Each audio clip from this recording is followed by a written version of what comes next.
So today's subject is ordination. Why? Because we have a very high-functioning ordination committee here at Judson Memorial Church, chaired by Ed Powers, and we've had about 20 people be ordained in the last decade or so, and we have another, I think, 5 in the pipeline and 3 on hold waiting for the United Church of Christ to get their act together. That's a way of saying that some of us are on longer holds than others. And I want to begin by asking everybody in the congregation who is ordained to please stand.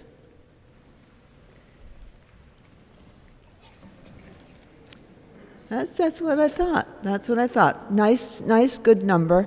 I counted a couple years ago, and I think there were 27 participants in this congregation who were ordained in various communions.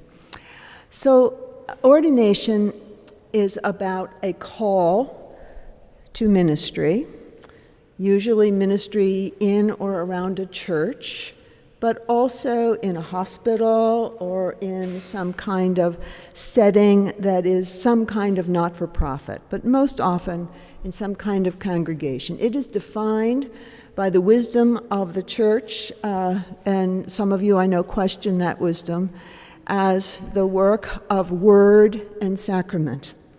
The special thing that an ordained person does, whether he or she does anything else, is to know the Bible well enough to interpret it to people and to make sure that people have the sacraments in the United Church of Christ, that are its baptism and communion. In the Roman Catholic Church, there are 7. And some of you, how many former Catholics are here? I'll bet there are quite a few of those, too. Yeah, there you go. Good. In the Roman Church, there are 7. And it's not that we don't think communion is important, or that last rites are important, or that ordination or marriages are important or sacramental. It's just that we decided to simplify the situation. And I'm going to say some more about that later. But the main job description for an ordained person is word and sacrament. We are no better than a person who shovels snow or picks up garbage for a living, or teaches, or writes, or plays tennis, or is a baseball pitcher. We are no better than those people, but we are different. And our job is word and sacrament. So I don't want to bore you too long with the personal, but I do want to tell my story of call before I tell you what I think this word is about. So I was called to the ministry when I was 6 years old. I know that's weird. And it happened because a terrible thing was happening in my house. Many of you I know this story. My father was beating my mother up really badly, and I called the pastor. His name was Pastor Whitty. I got him on the phone, and he came over. And he stopped the fighting. And not forever, but for that day. And I felt so profoundly protected by the church that I said, I am going to dedicate my life to keeping little girls safe. That's what I'm going to do with my life. And I started baptizing my dolls and giving them communion. I, at one point, preached some sermons from behind the hamper. No one listened, but I thought they were kind of interesting. And Pastor Whitty showed up that day in a black cassock, which he always wore. I don't think he had any other clothes. He just wore this black robe all around town, keeping little girls safe, unsuccessfully. So, fast forward, my grandmothers both told me, girls can't be ordained, Donna, and I said, oh, you're kidding. And I tried to get ordained in the Lutheran Church. They rejected me. I then had to talk my way into a job in the United Church of Christ in Tucson, Arizona. I interviewed 19 denominations. and said, I'll come to work for you for half what you ought to pay, because I've got a seminary degree, and the Lutherans have sent me back to 2 extra years of seminary because they didn't know what to do with me. And I really want to work for you, and I will come work for you for half of what you ought to pay anybody. And it's going to be great, overwhelming, if you take me. Everybody said no. They thought I'd showed them my diplomas, but they said no. And I went back to the United Church of Christ as I was about to take a job at the Garibaldi Employment Agency. And I put fancy clothes on my credit card and got dressed up and said, oh, please don't sweat, because I knew I'd have to take them back if I didn't get the job. And I said to a man at the First Congregational Church in Tucson, I know you said I couldn't do it. You didn't have any money to hire me, but really, you really, really, really ought to think about taking me on as the assistant to the assistant to the assistant to the pastor. And he said, I'll talk to you in an hour. I've got another meeting. So I sat in his outer office with a woman named Winifred Johnson, who is my Eli, and I poured out my heart to her. I told her the whole story. I told her everything. And when Kendall Baker came out of his office, Winifred Johnson said, Kendall, I'd like you to meet your new assistant pastor. I'm paying for her. And I said, yes, I accept. Now, if somebody were to do that to me today, I would say, who are you to be telling me who to hire, that kind of thing? But Winifred was persuasive. She was a social worker from Philadelphia and worked mostly with cops. She was a closeted lesbian. She went on to found the United Church of Christ Open and Affirming program with a several $million endowment for that program. She was tough. And she was my call. Pastor Whitty was the signal, but Winifred called me. Now, what does this text mean? We often confuse the call of God and human, right? You saw it. He kept saying, Eli, what do you want from me? Eli, what do you want from me? And Eli said, I don't want anything from you. I didn't even call you, Samuel. It wasn't me. We often confuse the call of God and human. Long after we've been ordained, too. We often mishear it, hear it strangely, don't quite get it, but we know enough to be leaning towards the mysterium tremendum, that it is.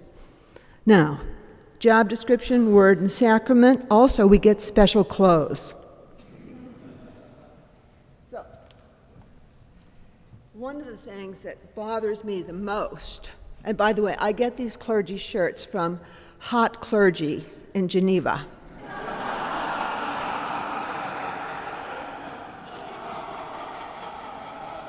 They have darts in the vestment, which was the name of my first blog, and I don't get to wear this around here because this congregation does not like fancy clothing, except when it likes fancy clothing.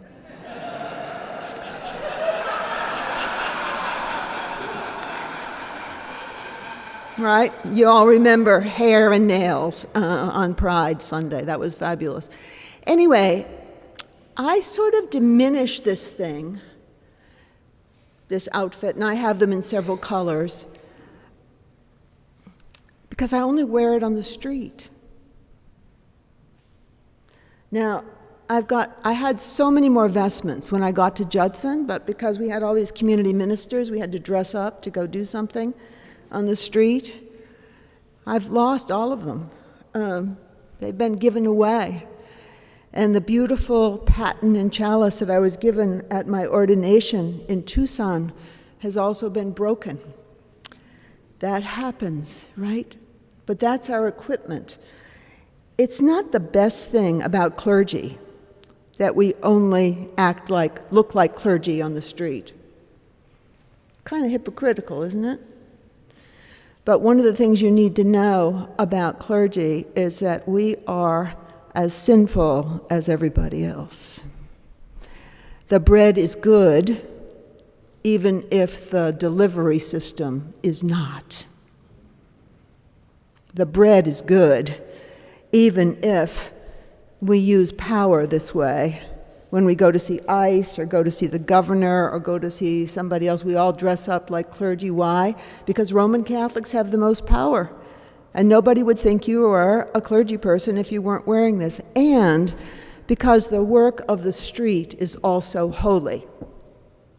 It's not fundamental to your job description, but it's word and sacrament delivered in a delivery system that people can understand.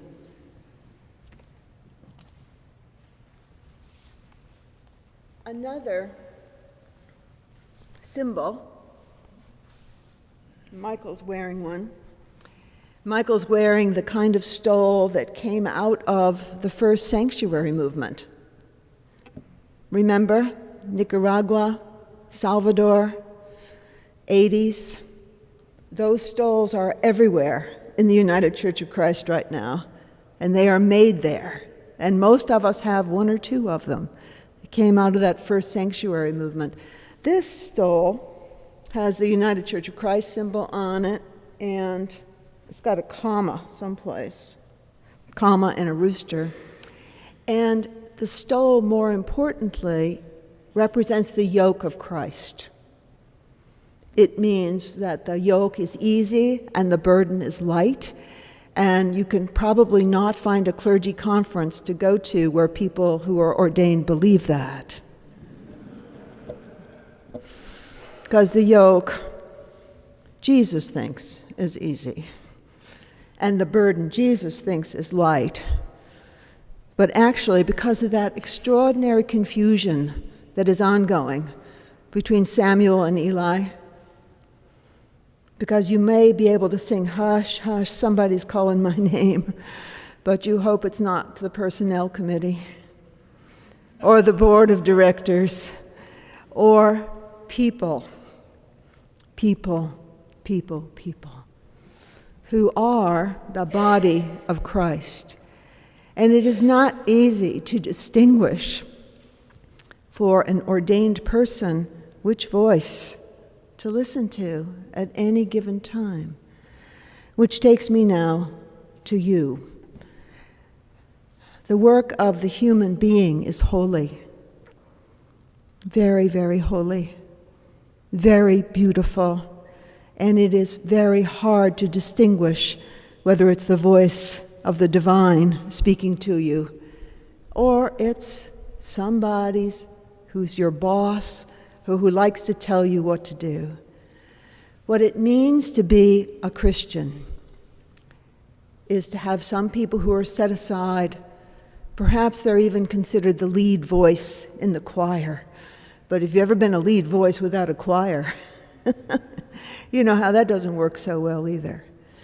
So what is wonderful about Michael's ordination and Micah's ordination and Ed's ordination and Mackie's ordination and my ordination is that we fundamentally get to invite people.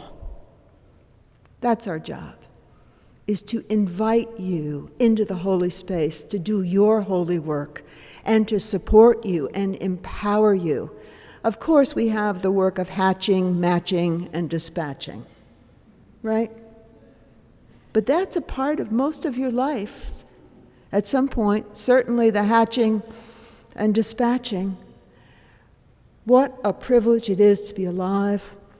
What a privilege it is to be blessed by the Almighty with holy work to do all the time, on the street, in the scriptures, at the table, and to be able to do it with each other.